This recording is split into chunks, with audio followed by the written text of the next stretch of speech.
ऐसे व्यक्ति अतिशीघ्र अपना पोस्टर नहीं हटाते हैं तो मैं पुनः कह रहा हूं कि कांग्रेस पार्टी उन पर अतिशीघ्र कानूनी कार्रवाई करेगी और सरकार को भी आगे आना चाहिए। आश्चर्य होता है कि सरकार आगे क्यों नहीं आ रही है। हर छोटी छोटी घटनाओं पे बार बार दौड़ के जाने वाले सुशील मोदी आज चुप हैं।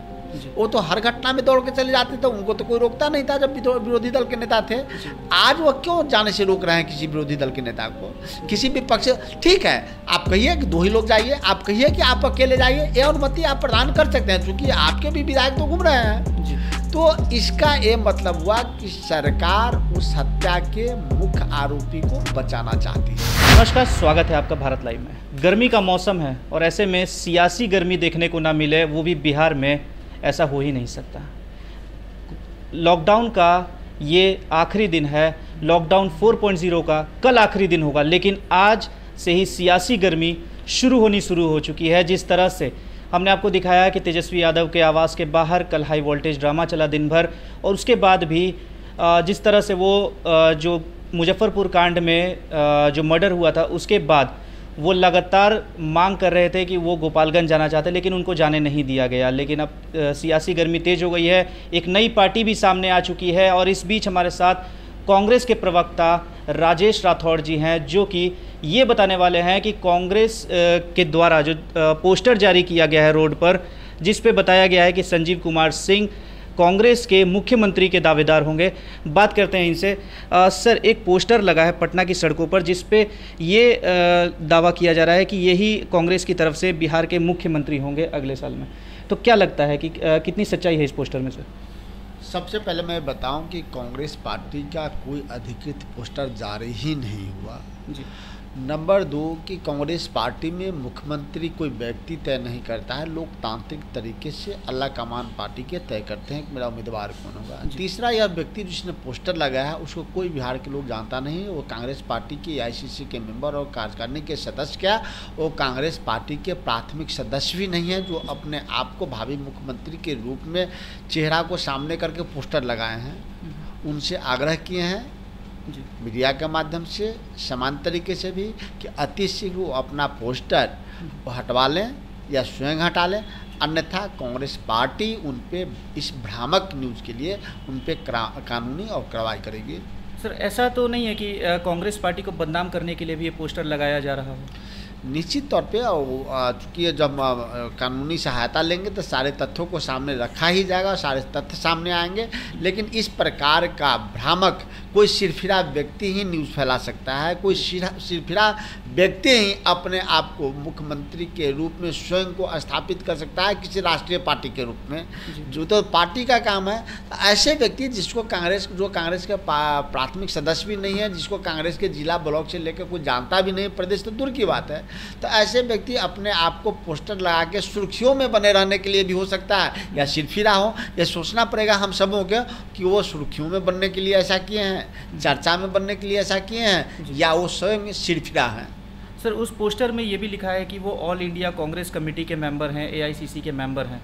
क्या आपने इसके बारे में कुछ बातचीत की है आगे? निश्चित तौर पे मैंने इससे पूर्व में ही कहा कि कांग्रेस के AICC मेंबर तो दूर की बात है, कार्यकारिणी के सदस्य होना दूर की बात है, वो कांग्रेस के प्राथमिक सदस्य भी नहीं हैं। ऐसे व्यक्ति अपने आप को कांग्रेस पार्टी के भावी मुख्यमंत्री के रूप में पोस्टर लगाकर पार्टी को बदनाम करने की कोशिश की है, छवि धूमिल करने की कोशिश की है, या अपने आप को समाज के बीच में पॉपुलर होने की कोशिश की है। किसी सूरत में पार्टी को नुकसान हुआ है। ऐसे व्यक्ति अतिशीघ्र अपना पोस्टर नहीं हटाते हैं तो मैं पुनः कह रहा हूं कि कांग्रेस पार्टी उन पर अतिशीघ्र कानूनी कार्रवाई करेगी जी। सर, तेजस्वी यादव कल गोपालगंज जाने की बात कह रहे थे, और इसके लेकर जीतन राम मांझी ने हमला बोला। वो बोल रहे हैं कि यादवों के खून पर ही उनका खून खौलता है। कहाँ तक सही है? देखिए, सवाल है कि बड़ी अजब सी बात है। कोई दल के लोग कहते हैं विरोधी दल के हैं इसलिए खून खोलता है, कोई कहते हैं किसी जात के हैं इसलिए खून खोलता है। लेकिन मेरा दूसरा मानना है, वो अलग मानना है, कि किसी व्यक्ति का खून हो जाए, किसी की हत्या हो, किसी पे अत्याचार हो, तो हर व्यक्ति का धर्म बनता है कि उस पर आवाज़ बुलंद करें, तब जब कानूनी कार्रवाई उचित तरीके से नहीं हो रही हो। तो जब लगातार हत्या के बाद वहाँ लगातार हत्या हुई है, सामूहिक हत्याएं हुई है, इसके बावजूद पुलिस के पकड़ से बाहर है वो अभियुक्त जो नामजद हैं, वो सत्ता दल के विधायक भी हैं। ऐसे में उनके गायब होना सरकार पर एक बड़ा प्रश्न चिन्ह उठता है कि सरकार उस विधायक के दबाव में है या सरकार ने विधायक को छूट दे रखी है। अगर वो अपने आप को निर्दोष साबित करते हैं तो कानून में विश्वास जमा रहे, इसलिए पार्टी का धर्म बनता था, उस विधायक जी का धर्म बनता था या मुख्यमंत्री जी का धर्म बनता है कि अपने पार्टी के विधायक को कहें कि आप कानून के सामने उपस्थित होइए, दूध का दूध और पानी का पानी हो जाएगा। लेकिन अब तक आरोपित विधायक फरार होना, सरकार के ओर से दबिश नहीं करना, अपने आप में संदेह के घेरे में सरकार जा रही है कि सरकार उसको बचा रही है। ऐसा हम नहीं कहते, ऐसा प्रदेश के लोग कहते हैं। और सर, यादव का खून हो, राजपूत का खून हो, दलित का खून हो, मुस्लिम का खून हो, खून खून होता है, अत्याचार अत्याचार होता है। भारत के संविधान में जात के देखकर कानून नहीं बना है, जात के देखकर सजा देने की कानून नहीं है। कानून अपराध के हिसाब से का अपराधी जो है उसको सजा देने का प्रावधान है।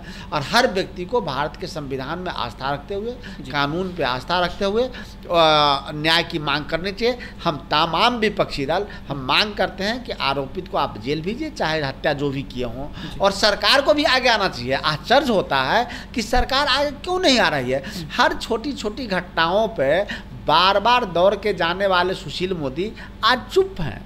वो तो हर घटना में दौड़ के चले जाते थे, उनको तो कोई रोकता नहीं था जब विरोधी दल के नेता थे। आज वो क्यों जाने से रोक रहे हैं किसी विरोधी दल के नेता को, किसी भी पक्ष?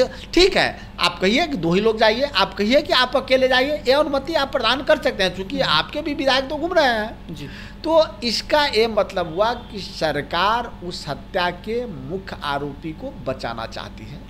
सर, मांझी जी तो आपके साइड में है, वो महागठबंधन से नाता है उनका, फिर भी वो तेजस्वी यादव के विरोध में बोल रहे हैं। देखिए, मांझी जी बड़े लीडर हैं, उनका अपना व्यू हो सकता है, उनका अपना विचार हो सकता है, लेकिन मेरा और कांग्रेस पार्टी का एक विचार है कि जुर्म चाहे किसी के खिलाफ हो, हत्याएं चाहे किसी की हो, किसी पे अत्याचार हो, उसके खिलाफ कांग्रेस पार्टी आवाज़ उठाती रहेगी। कांग्रेस पार्टी सदैव अपराधियों के खिलाफ थी, आज भी है। कांग्रेस हमेशा उस व्यक्ति के साथ रही है जिन पे अत्याचार होता रहा है। हम आज भी उनके साथ हैं, कल भी उनके साथ रहेंगे। कोशिश करेंगे कि किसी पे अत्याचार न हो, अत्याचार हो तो कानून का संरक्षण प्राप्त हो, और कानून का संरक्षण जिस पे अत्याचार होगा उसको प्राप्त नहीं होगा तो कांग्रेस पार्टी उसके साथ अवश्य खड़ा होगी। सर, कुछ दिन पहले जीतन राम मांझी, उपेंद्र कुशवाहा और मुकेश साहनी गुप्त मीटिंग करते हैं एक बंद कमरे में, तो क्या लगता है कि अभी महागठबंधन में सब कुछ सही है? महागठबंधन में तो कोई दिक्कत नहीं है, महागठबंधन एकजुट है। महागठबंधन जब बना था कहाँ किसी नेताओं ने बयान दिया है कि हम अलग हैं। तो अपने अपने दल के लिए काम करना, कांग्रेस महागठबंधन के एकजुटता को अलग करना नहीं मान सकते। सब आदमी को अपनी अपनी पार्टी के मजबूत करने का धर्म भी बनता है और कर्तव्य भी बनता है। जब सभी दल मजबूत नहीं होगा तो एक साथ आके हम और बहुत मजबूत नहीं हो पाएंगे।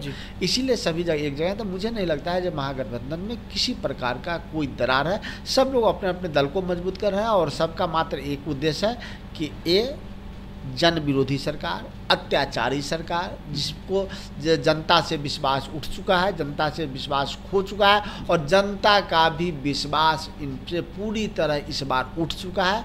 ऐसे स्थिति में हम सब एक साथ रह के बड़ी मजबूती के साथ एक साथ हैं और आने वाले समय में देखिएगा कि भारी बहुमत से महागठबंधन का विजय होगा और वर्तमान सरकार का पराजय होगा।